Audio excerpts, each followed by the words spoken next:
Welcome to Oceanside Chat, Light Beyond Generations.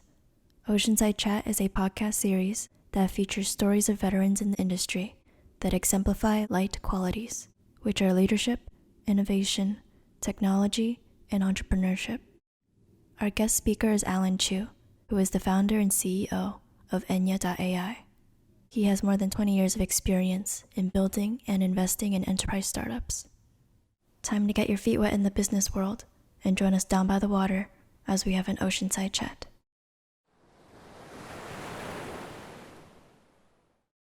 Season 1, Episode 2, Think and Pivot Like an Entrepreneur. My name is Helen Wang, and I am a professor at UC San Diego. I would like to welcome everyone to my class, Innovation to Market, at Rady School of Management. Today is October 13, 2021, Wednesday. We have a full class of about 100 students in the classroom for the very first time. I'm excited to record the second episode of the podcast, Oceanside Chat, a new LITE, Life in the Classroom. Without further ado, let's give a round of applause to welcome my dear friend and our guest speaker, Chiu. Thank you very much for being here in person. I know you have a very busy schedule. So as a host, we have a tradition for the Oceanside Chat is I, as a host, ask you a lot of questions, and you only get a chance to ask me one question. So please feel free throughout the time, could bring that question up. I like people to get to know you a little bit. I know you have been traveling a lot lately for work. What is your favorite place and why? Paris comes to mind, not only because it's so romantic and gorgeous and beautiful, but I started writing poetry a few years ago to exercise a different part of my mind and to help myself become more creative. And I just found that Paris makes me want to write. It's just so easy to write in Paris. I could write when I wake up in the morning or 1:30 a.m. after I've just left a crypto party and walking back to the hotel. Just anywhere in the city is inspiring. Wow, that's fantastic. Now we know the secret where you get inspiration. Thanks for sharing that. My next question will be, if you imagine your life as a book and you are the author. So how many chapters have you written? And do you like the book so far? Well, I feel like I'm still writing the prologue, just getting started. We're all immortals, really. Our physical life on this planet is limited, but our souls live on.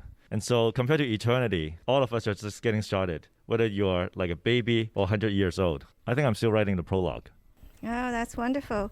But for the part that you have already written so far, do you want to share with our students? Absolutely. I was born in Hong Kong and grew up partly there, partly in Vancouver, Canada. I was a pretty introverted kid, actually, especially moving from a Cantonese-speaking place, an English-speaking place, where I had to learn a new language, new culture. I had no idea what the rules of hockey were or basketball. I had to learn all that. Of course, quickly learn how to swear in different languages. That's part of the experience. Fortunately, I got into electrical engineering, then was really drawn to tech startups. So I jumped into tech startup after I graduated, and that company went public in 3.5 years after I joined. That inspired me to get into entrepreneurship and just never looked back. Now, it's not as smooth sailing, right? The next company, the next startup I worked on, outright failed after 2 years. So 2 years of work down the drain. Then I worked on another startup. This time it was decently successful, got acquired by a US tech company. And by that time, I had spent more than 10 years in the tech industry and found that everybody I knew was in tech. I was like, but the world's a big place, right? I wanted to broaden my horizon. So I applied and got into the Stanford Business School and decided to move to Silicon Valley as a result. And after the GSB, I got recruited by a faculty member to join his venture capital firm called XC Capital. Early on in my career, I was interested in venture capital and met a few VCs and asked them what their job was like. And also met someone who has studied the industry. And she outright told me I wasn't smart enough to be a VC. And that kind of stung. I was quite proud to eventually prove her wrong. After spending a few years as a full-time investor, I got bored.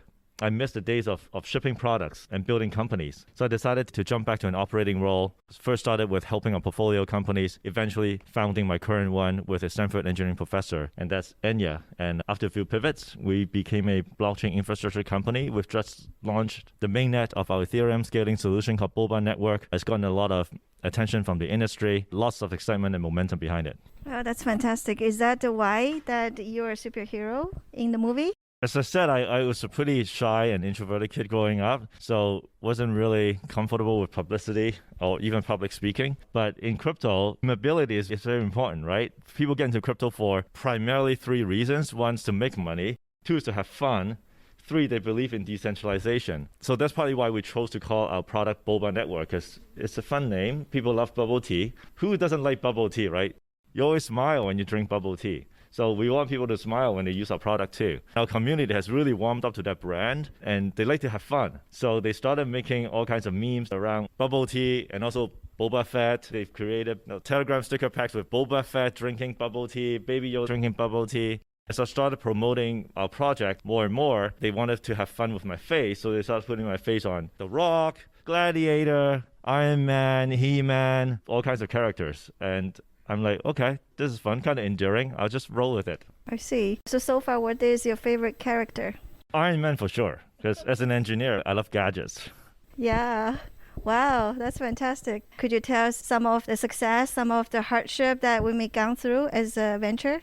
It's been 3 years since Jan, my co-founder, and I started the company together. And it's been a circuitous path to get to where we are today. When we first started the company back in 2018, we had wanted to do something around the intersection of data and blockchain to begin with. And so we started getting ourselves really immersed in the blockchain space, met a lot of people. But then crypto winter came. We remember Bitcoin crashed 90+%. Everybody crashed. And suddenly nobody cared about crypto and blockchain anymore. So we decided, let's put the blockchain angle aside for now, but still focus on data, especially data privacy, cryptography, as opposed to crypto. Eventually, we thought we had figured out a business by using cryptography to create super private diagnostic DNA tests. We had signed up one of the top hospitals in Asia to be our distribution partner, and they're getting the attention of other top private hospitals in Asia as well. And we thought, all right, great, this is a pretty solid starting point. But then COVID hit. Nobody cared about DNA testing. I mean, people were focused on survival, and all the hospitals shifted their resources to dealing with COVID.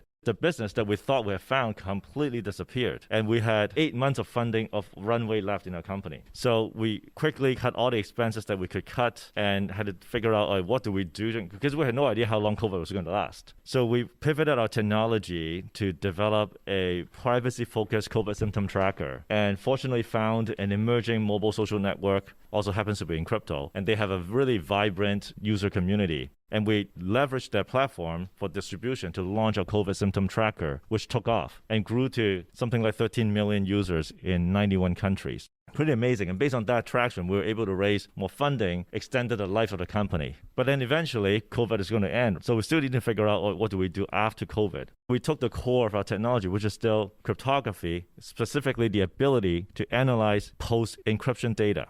And we started talking to the military. They deal with a lot of sensitive data. They certainly don't want the data to be leaked.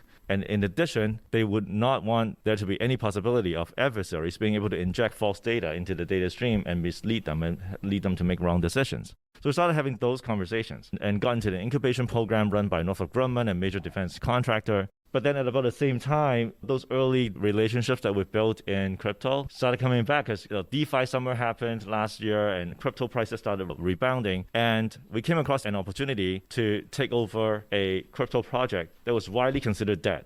The token associated with that project is one of the most widely distributed tokens. It's listed on all the major exchanges. So there's a lot of value in that token asset, even though the project itself had run out of steam. One of our friends in the industry, his firm acquired this project and then invited us to take it over to turn it around. So we decided this is a pretty interesting opportunity. So we came up with an arrangement that would cap our downside, but allow us, if we're successful, then it will be a home run for the company and also for this firm that invested in acquiring that project. And that's eventually what became Boba Network. Wow, what an incredible story. The ups and downs in the middle of COVID and you pivot. It seems like you pivot a couple of times. Yeah, you got to survive long enough to get lucky, first of all. And 2, you got to be super adaptable. When you start a company, the default outcome is death, right? Because you don't have anything, you haven't found product market fit, there's no business, no revenue. So if nothing happens, then you're just going to run out of money and the company disappears. From day one, you're in survival mode, trying to figure out what's going to work. Of course, you have some thesis around what might work, and you're trying to validate or invalidate your thesis as quickly as you can before you run out of runway. If the first thesis doesn't work, you're going to pivot and test the second one, third one, until you find something that works. And that's what happened here. Our pivots are pretty amazing, especially the pivot from defense to crypto. I mean, you're talking about from one of the most secretive, hierarchical, structured industry to one that is emerging, chaotic, completely open, everything is open source, and you're dealing with people who might not show their real identity ever. From a industry structure, market dynamics, and cultural standpoint, it's about as big a pivot as you can imagine. Well, so it sounds like the technology itself is pretty amazing, but what really make the technology work is the vision, the people, the imagination and flexibility you would offer to utilize that technology. Absolutely. Everything comes down to the people in the end. I think I'm very fortunate that my co-founder is also super flexible. He's not a typical professor, even by Stanford standard. He rolls up his sleeves, he still pushes code every day, and he's been able to pivot our product and technology vision along the way as we change our business direction. That's pretty amazing. So that would be one advice I would share with all of you is over the years I've learned that you really want to optimize for the quality of people that you end up working with. Because one, you become the average of the 5 closest people that you spend time with. And when you start working, who are the people that you spend the most time with? Your coworkers. So make sure you're working with interesting people who challenge you and make you grow. And if you're lucky, like I was in my first job out of college, I was working with a lot of amazing people who pushed me and helped me grow. I was doing really well in school, top student graduating from my class. But my colleagues from my first job showed me how much more, a lot more, that I still needed to learn. They taught me how to write code defensively, how to develop software systems that are resilient, industrial grade, would never go down, on and on and on. I learned about how to build companies from our CEO, and that gave me a very solid foundation to build on. So regardless of what you do, whether you join a startup, start a company, join a large tech company, or go to grad school, pay attention to the quality of people that you end up working with.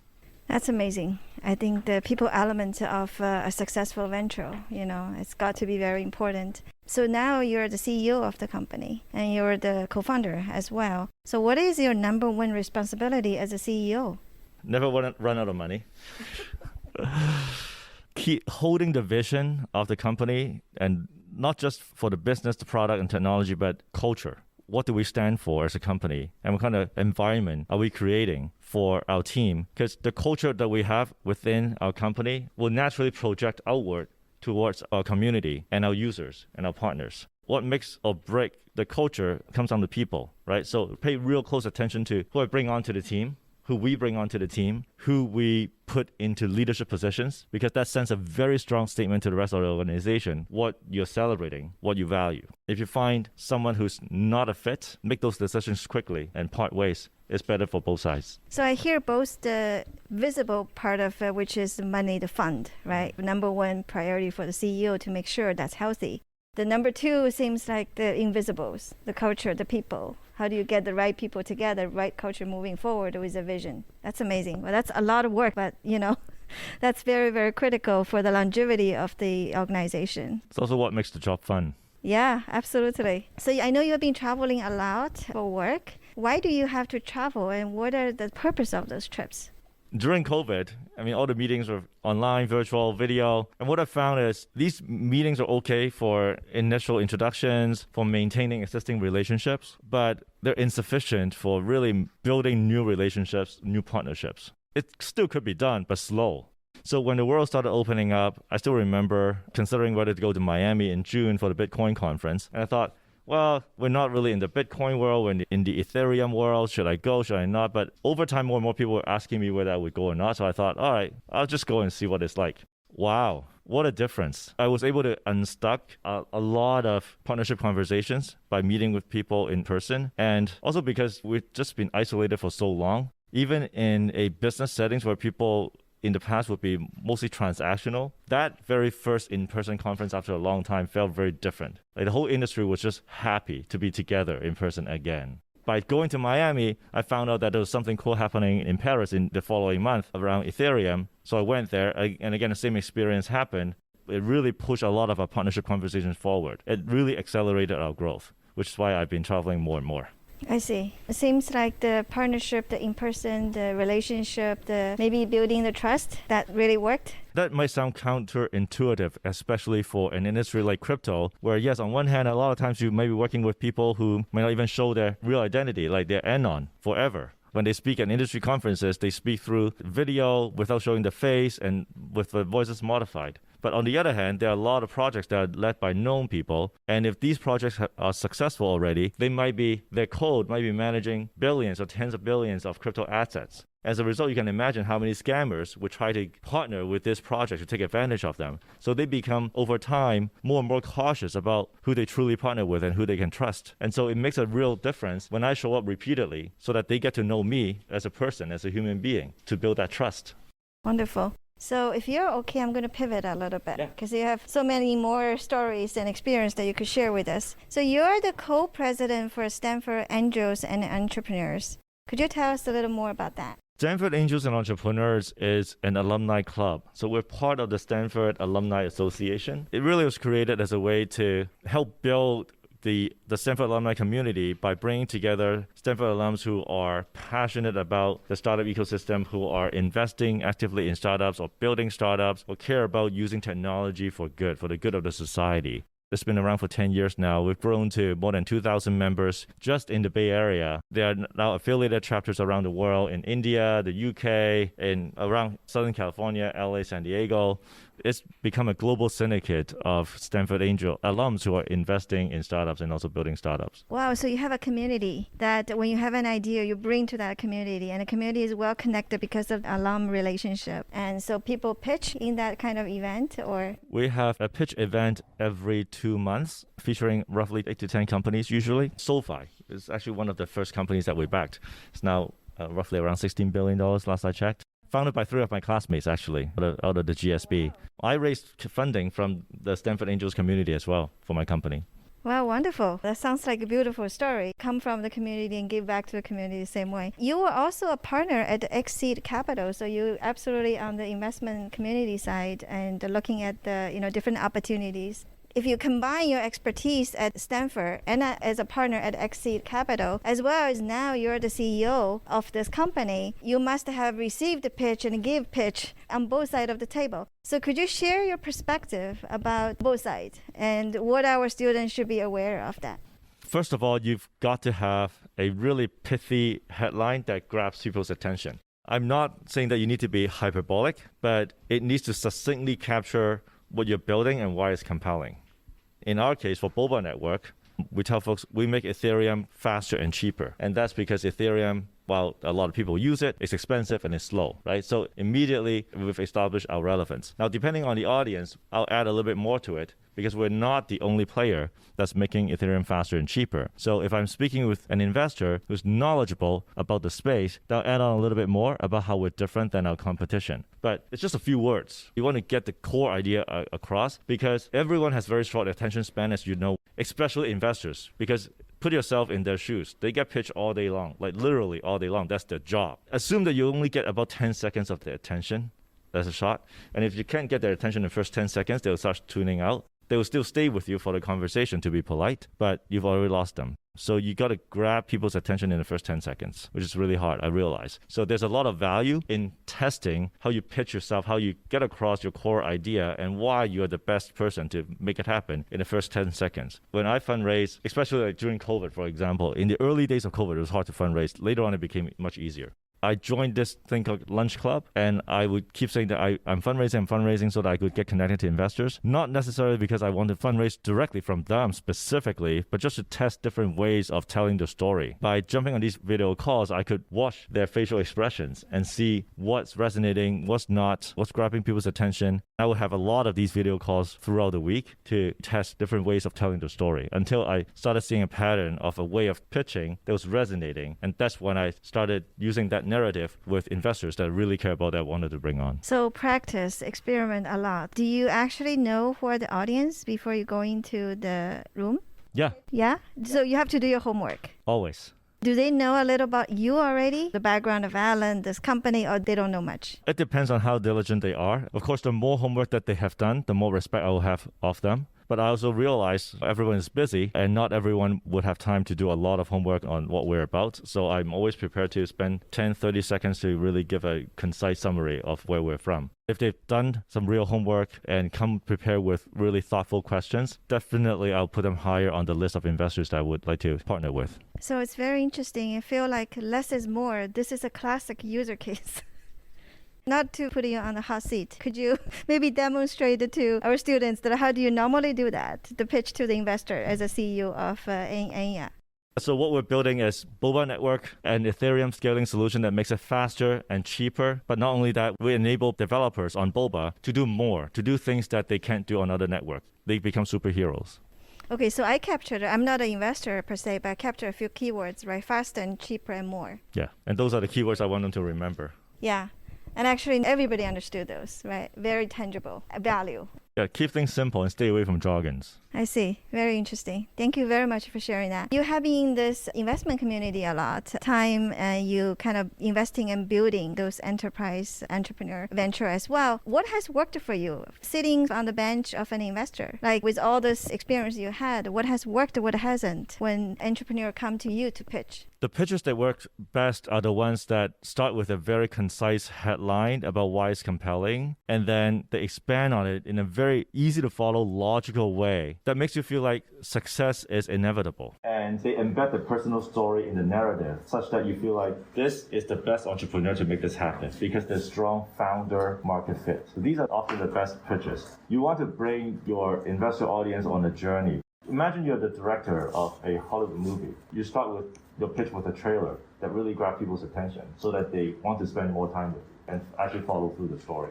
And then you take them through this journey, ups and downs, the challenges, the immense challenges that your customers have to deal with, and why you're the best team to come to the rescue, or the only team that could come to the rescue to save them and create this incredible business that the investors would be fortunate to be a part of. You want to project a sense of inevitability. This is happening, with or without them, and make them want to feel like they don't want to miss out, they want to be part of the journey.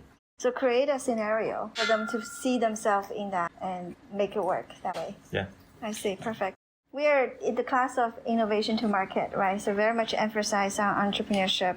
And there's a couple of things in my mind. One is very diverse group, all of them coming from different schools, School of Engineers, School of Data Science. We also have business major, international study, so mathematics, biologicals. It's a wonderful group here. But a lot of people is going to say, well, I'm an introvert, I'm extrovert. Any advice for the people here who is really passionate about entrepreneurship, but they are also very cautious about who they are? What's the right mindset that you would advise them to go about it?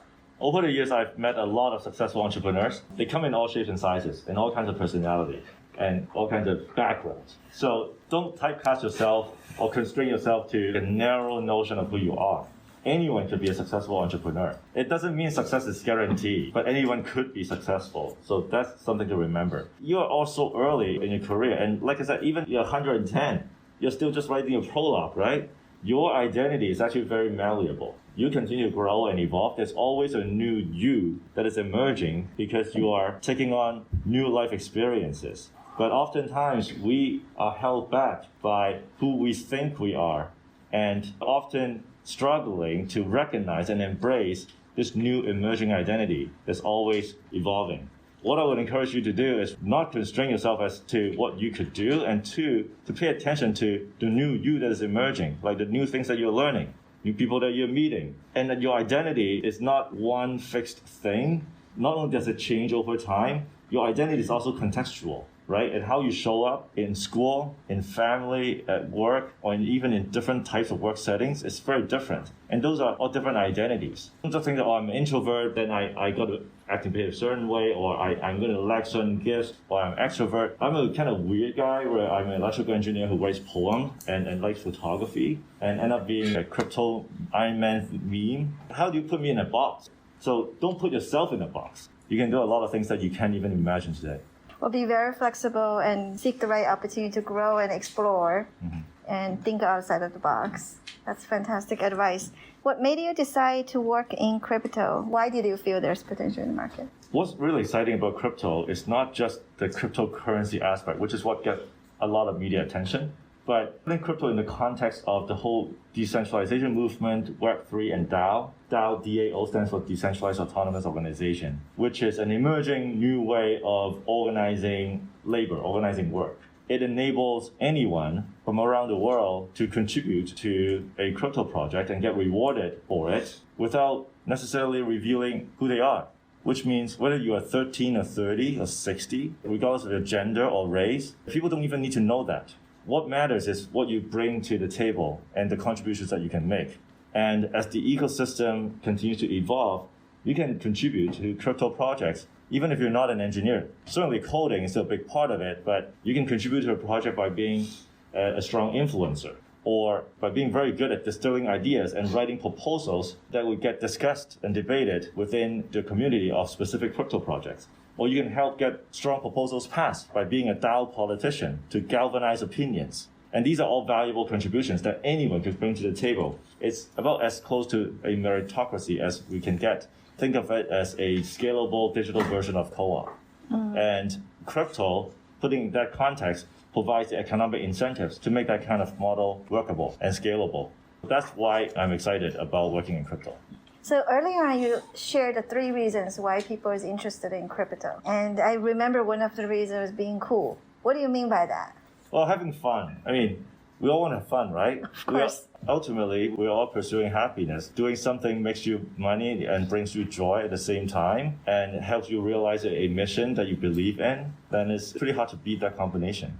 Yeah, very interesting. What qualities and personalities do you look for in investors? I look for investors who could act as my thought partners, where I could bounce ideas with and challenge my thinking, poke holes in my thoughts. I look for investors who are knowledgeable about what we're doing, either about the technology or the space. I mean, ideally all of them, right? Who could make introductions for us, who could help us sharpen our strategy. Even better if they have a strong talent network from which we could recruit, but those are really rare to find. Yeah, good investors are not common, actually. Most investors do more harm than good. Very interesting. What did your interest in crypto start? I still remember reading about Bitcoin for the first time. It was at 10 cents. I think it was on Reddit. That's when I first read about it. But of course, like most people, I didn't do anything about it. I just thought, oh, it's just another one of those projects. It's not the first time people tried to create digital currency. So I didn't really pay attention. The first time I really owned Bitcoin was when a friend of mine who's really, really smart, he got really into Bitcoin. And it's like, Alan, you have to pay attention. Why do we do this? You buy me a latte, I'll pay you back in Bitcoin. That was the most expensive latte that he's ever bought. That started me down the rabbit hole. Wow. That's a very, very good story. He's a great friend. I know.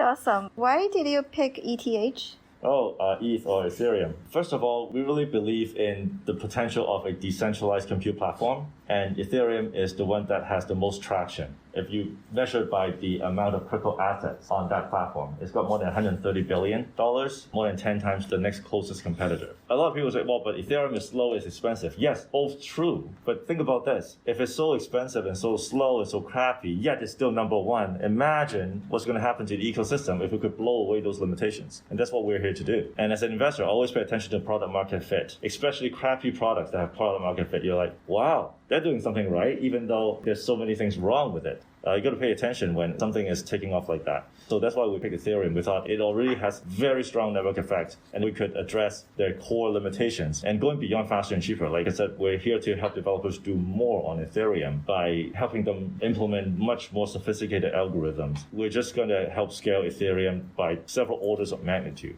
It seems like there's a lot of empowerment, there's a lot of belief in this technology and the community support as well. How are you managing to get your company known by potential customer and partners? That's where the memes come in, actually. Our communities create these funny memes that people enjoy watching, and they spread them. That's one of the ways to get the project known. Another way is we have global ambition, and that means partnering with regional influencers. For example, we have partnerships with influencers in Vietnam, in Korea, in Turkey, and many other places where English is not the dominant language. So we rely on these local partners to translate our content, to set up and manage Telegram groups, Discord channels that are specific to those local languages. So it requires ongoing, consistent efforts to engage with new users and help make it easy for them to find us. So I really like your question about book and chapter. So I'm going to twist it a little differently, playing it back to you. If you had a choice to write any chapter of your book of life, what chapter would you want to write? I'm actually thinking maybe more towards to the middle part or a little bit later. The reason that I'm saying that is because the early stage, I want to write as whatever way I wanted, but I haven't seen enough. I haven't lived enough, haven't explored enough. So whatever I'm going to write about it, I feel like it's more of a learning that keep try and error. But the later part, for example, like where I am right now, I feel very happy and satisfied, and I feel very rich in terms of the things that I have experienced, the learning, the experiment that I have done, what works, what doesn't work. Do I get to know a better version of myself, like know more about myself? Definitely. But I still feel like there's even more learning. Keep trying to do different things and challenge yourself. So if I were to pick a chapter, it's probably around where I am right now. I have worked on a very cool project. I have a very good friend like you, Alan. I learn from all the time. And then here being with the students that I feel like all the bright young mind here that I learn from them all the time as well. So now I think the learning has a lot more. It's very much an unbiased experience. In the past, maybe I'm more pick and choose. Now I feel like I'm more embraced to whatever the best out there. So you're writing a favorite chapter as we speak? Yes, absolutely. That's incredible. And writing a chapter with you, with the students all together. Oh, so happy for you. Thank you. Okay, back to our business. Keep asking you a question here. When you're actually thinking about entrepreneurship, what's the first thing coming to your mind? Entrepreneurship ultimately is a creative act. And as Steve Blank likes to say, entrepreneurs are artists. So you're creating something from nothing. And that's a special power. We're really the only species that has the ability to create something from nothing. We can imagine. That's what makes me super excited about entrepreneurship. Because if we don't like the status quo, don't like our present systems, the world as it is today, we have the power to change it. Yeah, and it takes everybody to do it. It's not only a very small set of people who may be privileged to lead the world in a way, but I think it actually takes everyone. It's teams that win championships. It's not individual players. And what's amazing is through the process of winning, there's going to be a lot of struggles along the way. Not only are deep relationships forged between team members, which themselves are super valuable, you also grow as a team, as individuals, through the crucible. Even if the venture ultimately doesn't pan out the way you wanted it to, the growth is still valuable and stays with you, enables you to do something more amazing down the road. And I've seen that happen time and again now through different ventures. And that's part of the magic of entrepreneurship. They forge you into stronger materials and make you into a different person, elevate you to a different level of performance. And you do that together as a team. To me, there's no greater sense of satisfaction in a work setting. I mean, in family and other areas of life, of course, there are other sources of satisfaction. But to me, seeing team members far exceed the potential they thought they had is far more exhilarating than taking a company public or getting a token listed. Could you speak more on your failed startup and the main reason it failed? What motivated you to keep going as an entrepreneur? I worked on this network security startup that failed. We tried for 2 years. It was a VPN endpoint product. I didn't start it, but I joined it. And the strategy was pretty simple. We thought that the enterprise security market in Europe was behind that of the US. And we saw a similar product taking off in the US. So we thought we'll just create a similar product, sell it in Europe and Asia.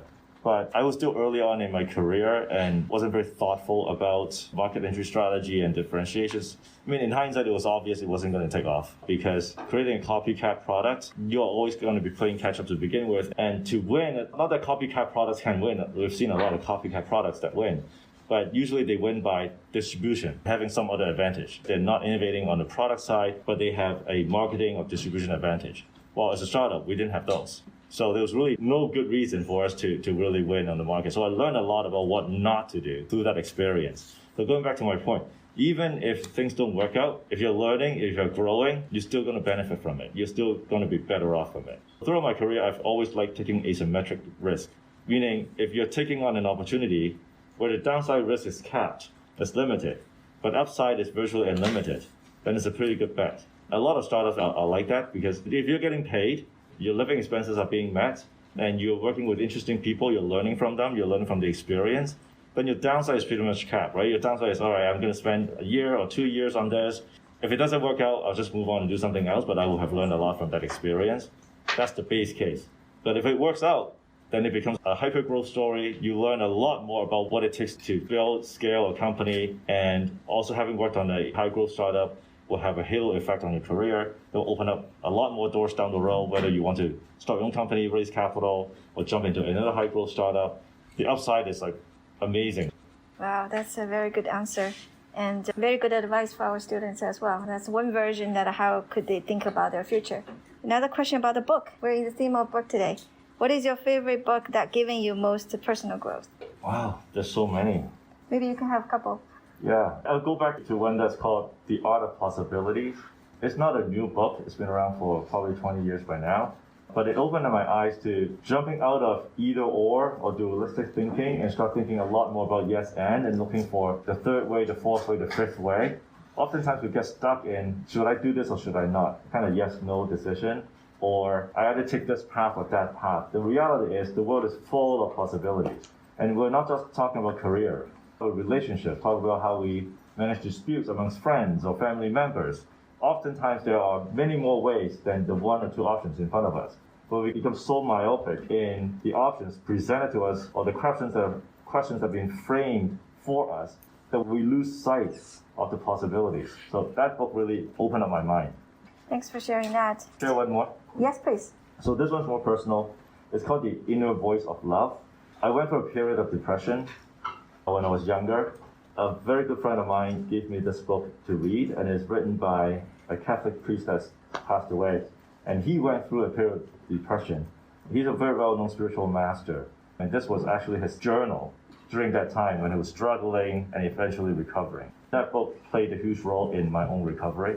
So in case any of you are struggling with depression right now, or down the road you might be dealing with it, just wanted to put that book out there in case it's helpful to you, The Inner Voice of Love. Yeah, I haven't read the book. I will, but thanks for sharing that. Regarding the first 10 seconds in a pitch, what do you think is the most crucial thing to bring across? You need to bring a few things across in just a few words. That's why it's hard. You got to get across what you're doing. What I found a lot of founders is they get too fancy. Like they've abstracted their pitch to such a high level that I can't tell what they're doing. So you got to keep it concrete enough and tangible enough. But at the same time, paint a broad enough vision so that investors get excited about what if you succeed, it's going to be amazing. Even if you succeed, it's going to be a small outcome, then investors won't get excited. And then you got to also convey that you are the best person to do it, which is really hard to do in a 50 pitch.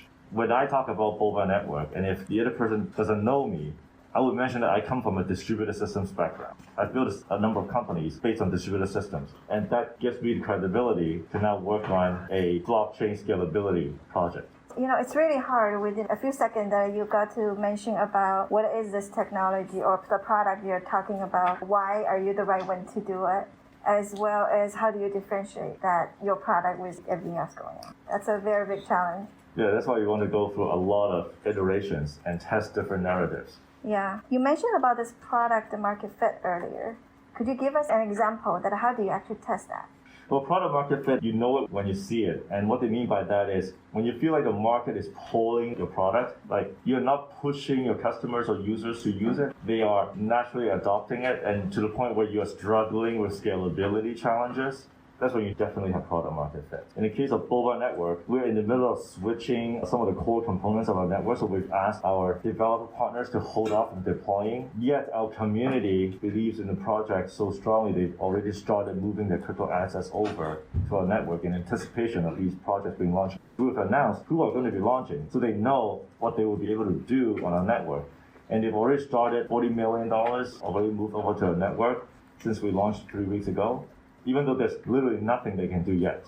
So you really need like action driven, like something that validated, right? And people are willing to take that action. Yes, it's all about user action. It's not what they say, it's what they do.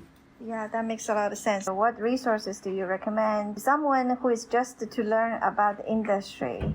Over the years, my friends who've been in crypto kind of further along than I am, they have my best resources. There's just so much out there. These friends who are more experienced have helped me filter through figure out the signal from the noise.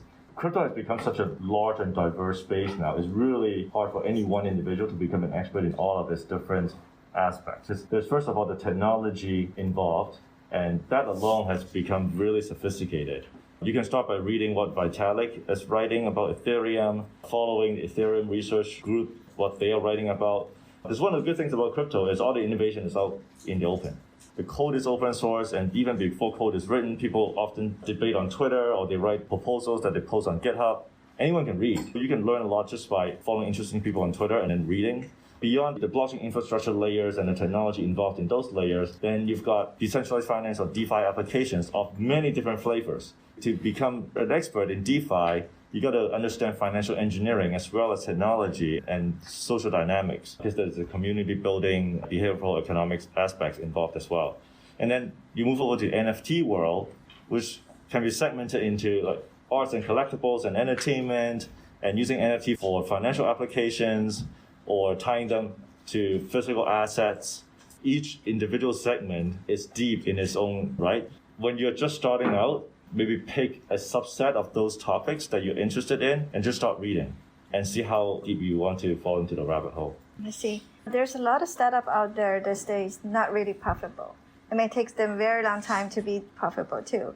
Sometimes you question whether there's a path to it. Do you think it's important, given other experience you had before, if it's a profitable company, change the dynamic being an early stage startup? I think what you want to pay attention to beyond profitability is the unit economics of the business. You want to make sure you have positive unit economics, as in if you sell a unit of something, is that unit in itself profitable? Just looking at the marginal profit, marginal cost, marginal revenue and marginal cost, right? If you're not profitable at a unit economic basis, then you really want to rethink whether you have a sustainable business model. Now, if your unit economics are positive, but your overall business is unprofitable because you are spending more than your profits that are generated in customer acquisition, in marketing, or in scaling engineering team, that might be okay. If you're in a high growth area, it's justifiable to spend more than what you have, more than what you can organically generate in order to capture more customers and run faster than your competition. And that's where other sources of funding like venture capital comes in, is to help fund that growth. But you got to make sure on a unit economic basis, you have a sustainable business and profitable business so that eventually, let's say you eventually, quote unquote, win the war, you become number one dominant player, this market starts maturing, you can start pulling back the forward investments that you used to be making very aggressively and then turn yourself into a cash cow. So in your particular case, did you meet the investors' expectation, or do you exceed, or? I think if you ask our early investors, we have vastly exceeded their expectations by now. But Wow. There were certainly moments of doubt in their mind when we were still in survival mode, and that's a reality of a lot of startups. Yeah, that's definitely a journey. Yes. We started today by a conversation with an analogy of a book that I would like to conclude with a question about your book again. So what else do you like to write in the book? What's your next chapter? Beyond making Enya and Boba super successful, turning Boba into the #1 Ethereum scaling platform, I would like to publish a photo poetry book with my own photographs and my own poetry. Wow, that sounds wonderful. We will all be waiting for that. We will be your reader for sure. Thank you. Thank you. Thank you very much, Alan, for coming to share your story and give advice to our students. We really appreciate your precious time and generous heart to give back.